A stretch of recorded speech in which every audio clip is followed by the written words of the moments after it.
questions. Bruce, what did you tell your team at half and then after the game? The message was similar, both at halftime and after the game. I didn't think we competed as well as we needed to. 62 points in the paint. Their centers dominated. We're trying to front the post, and they pounded in there deep anytime they wanted to. They were very physical offensively. And it's nothing like anything we see all year long. It's not what they do offensively as far as pounding inside. There's nobody in the league that's even close to that. It's the biggest team in the country against a team that's very small, but and probably the smallest team in the league. But I didn't think we competed. I didn't think we represented very well. And we had 15 defensive rebounds. They had 12 offensive rebounds. So pretty much they just they obviously had their way. So I would have loved to have seen a little bit more toughness from my team. I encouraged them that at halftime. And we played them 9 points in the second half. And it was better. But obviously, last time I was down, was it 30-4? 30-4? I was down 30-8, 1995. UC Riverside, Southern Indiana, Division II National Championship in Louisville, Kentucky. Where's Eric Crawford? Eric Crawford was covering me then. We were down 30-8 National Championship game. This game reminded me nothing of that game. We weren't coming back. Bruce, you've played against a lot of good Calipari teams. Where does this one rank? That's a great question. Their ability to shoot the ball from the perimeter and like hunt shots, they want them. If anybody goes zone now, their eyes get big. That's a good thing. That's a good thing. You double down the post, they can hardly wait for it to get kicked out. And the deal is, they're so much more dominant on the inside because those guys can score down in there. Takari Johnson and Towns and Trey Lyles, those guys score down. They can score down there. So they got a really good inside-outside combination. I don't know that defensively they're John's best team. They play hard. They play unselfishly. I think they got great kids. I think this is a team that coaches enjoy coaching. But they're physically overwhelming. I've never seen freshmen that strong, that physical. Golly.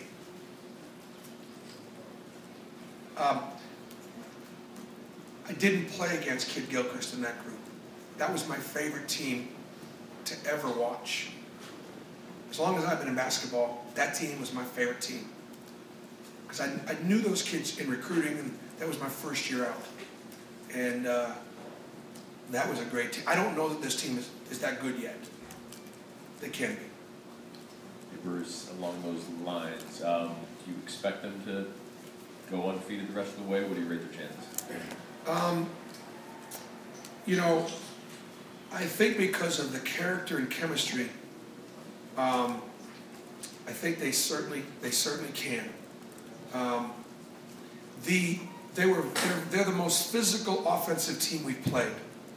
And one of the things that I would be just a little concerned about, if they let them play, which I hope they would in a big game, okay? They should have a real good chance. I just would hate that if they all of a sudden start calling it different in the tournament and start calling a lot of, because they're very physical when they post up, they're very physical when they get it in there deep, and none of those were fouls tonight. If that stays the way it will be, I think they certainly can. Bruce, with that said, how important is Andrew Harrison to their team and what he does to bring that offense? Well, I think that, look, he's got great size and he can go by you, and he looks over the top of you, and so I think that that's a real factor. He's solid defensively. He's a big guard, but both of the Harrisons play good defense. I mean, they're committed to it. So. Coach, will you in the future make changes to with your team not being that big to playing teams that are much bigger? What's going to be the strategy when you have playing on a team that's much bigger than yours? Recruit bigger players is probably going to be the strategy, I think. Let's give Antoine Mason some credit. That was a special night for him, and I don't know if John talked about it or if anybody's talked about it. But given his father's health, and given the fact that his father's back in New York, and fighting for his life, to come to Rupp and put up 29, I don't care what the score was, and I'm just glad that your fans got a treat in the sense that he had it going a little bit, and that was great. Happy for him. It's hard to do. He was efficient doing it. Bruce, what kind of advantage is it for Kentucky to have not 1, 2, 3, but 4 or 5 big guys to pound away? Well, I mean, obviously you can withstand foul trouble, and one of the biggest things for me is this. I can't even imagine what their practices are like. I mean, I just can't.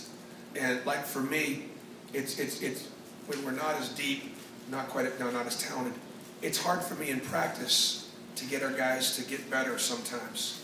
Okay, our roster's pretty thin. I can't live without 2 or 3 guys for sure. These guys getting better because they're banging each other in practice all the time. So great depth is a great thing. And they're playing, 25 assists. They're sharing the ball. Just got to keep on listening to coach and take it one at a time and stay unselfish.